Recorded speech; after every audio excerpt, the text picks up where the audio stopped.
By the end of the weekend of November 17th, Disney had gotten two pieces of really bad news. First, The Marvels is setting ever new records of the kind the House of Mouse decidedly do not want, and second, Rachel Zegler, the star of their upcoming Snow White remake, is not a draw with the general audience. We'll explore both of those in this video.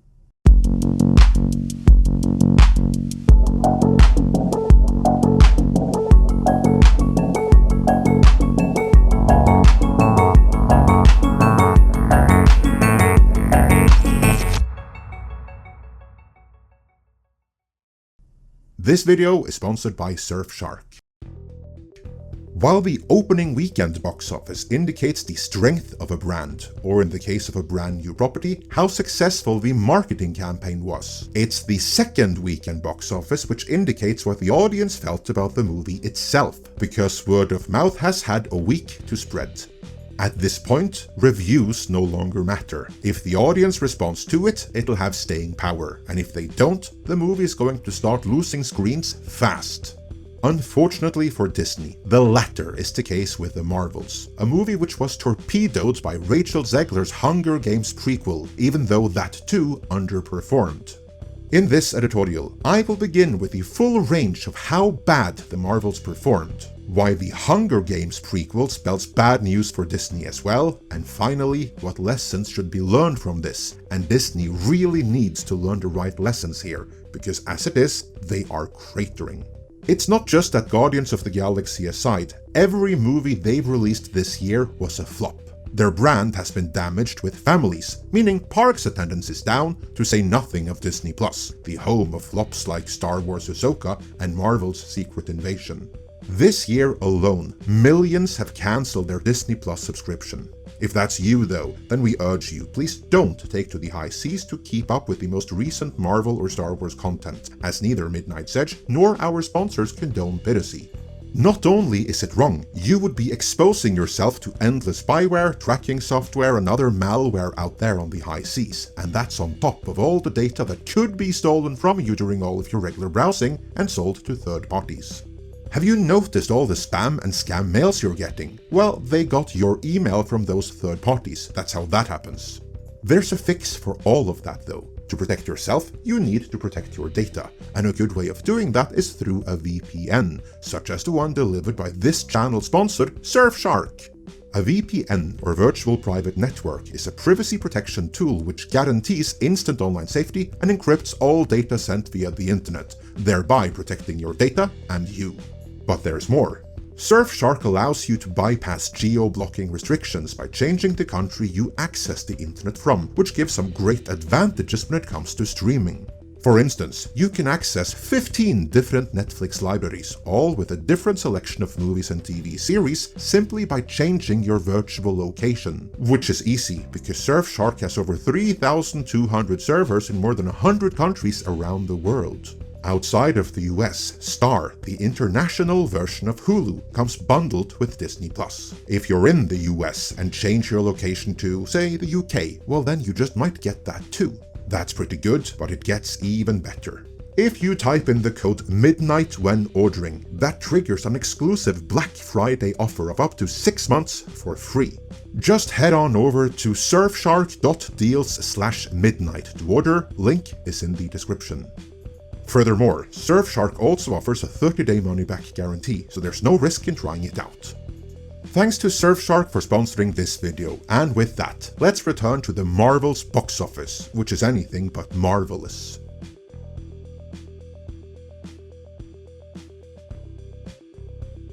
Remember, the Marvels already had the lowest opening weekend in MCU history, and by a wide margin at that. The previous lowest opener was The Incredible Hulk, which opened to $55 million back in 2008, but those $55 million were in 2008 dollars. Going back to The Marvels, by the end of the second weekend, it had accumulated $65 million in total at the domestic box office. Adjust for inflation and price hikes, and the sad reality is that after a week and a half in release, The Marvels still hasn't drawn as many butts in seats as went to see The Incredible Hulk in its opening weekend alone.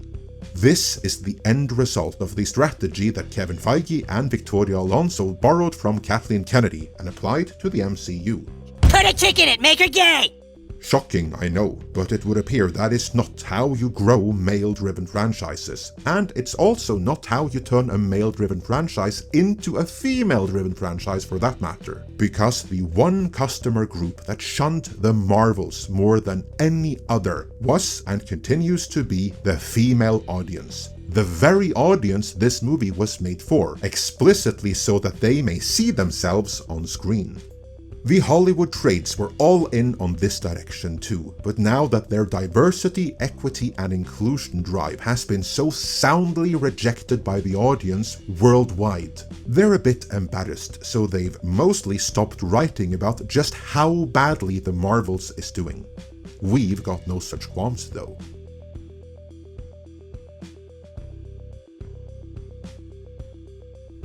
The worst combination any movie can have is a low opening weekend and a high second weekend drop, and that is exactly what we're seeing with The Marvels. From the first to the second weekend, The Marvels dropped by 78%, which is pretty darn bad.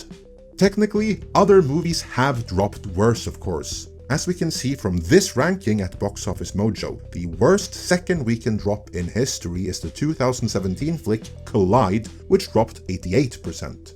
But that movie only opened in 1,000 theaters. In fact, as we go down the list, we see that most of these top second weekend droppers were limited releases.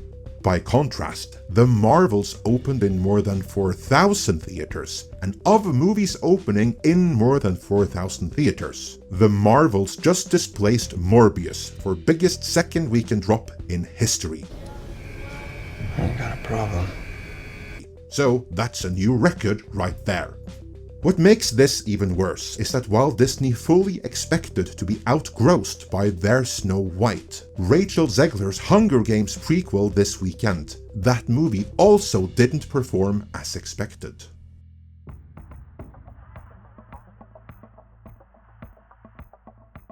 A decade ago, the Hunger Games franchise was the biggest young adult franchise since Twilight, with every single prior installment opening to more than 100 million. Going into this weekend, I was curious about how many tweens from then would return for the prequel now, and as it turned out, it wasn't nearly as many as distributor Lionsgate would have hoped, as the movie only opened to 44 million. Adjusted for inflation, that's barely a third of what attended the opening weekend of the previous two outings, and less than the Marvels opened to last weekend. The difference, though, is the cost that went into making the two movies. Coming in at nearly 300 million after reshoots, The Marvels is destined to become one of the biggest flops of all time. By contrast, the Hunger Games prequel only cost about a third of that, coming in the $100 million vicinity, and much of that has already been made up for by pre-sales to foreign markets. So while the Hunger Games opened to disappointing numbers, it might still turn a profit if it holds up well in the weeks to come. At worst, Lionsgate can say to themselves, "We got away with it this time, but let's not try that again," and just let the franchise rest. This installment was a perfect standalone story that doesn't really need any further sequels, though I'm sure Rachel Zegler would love it if there were some. And given that she is Disney's chosen Snow White, I am sure they would have preferred this movie to solidify her as a star before that. Alas, with this opening weekend, it did no such thing.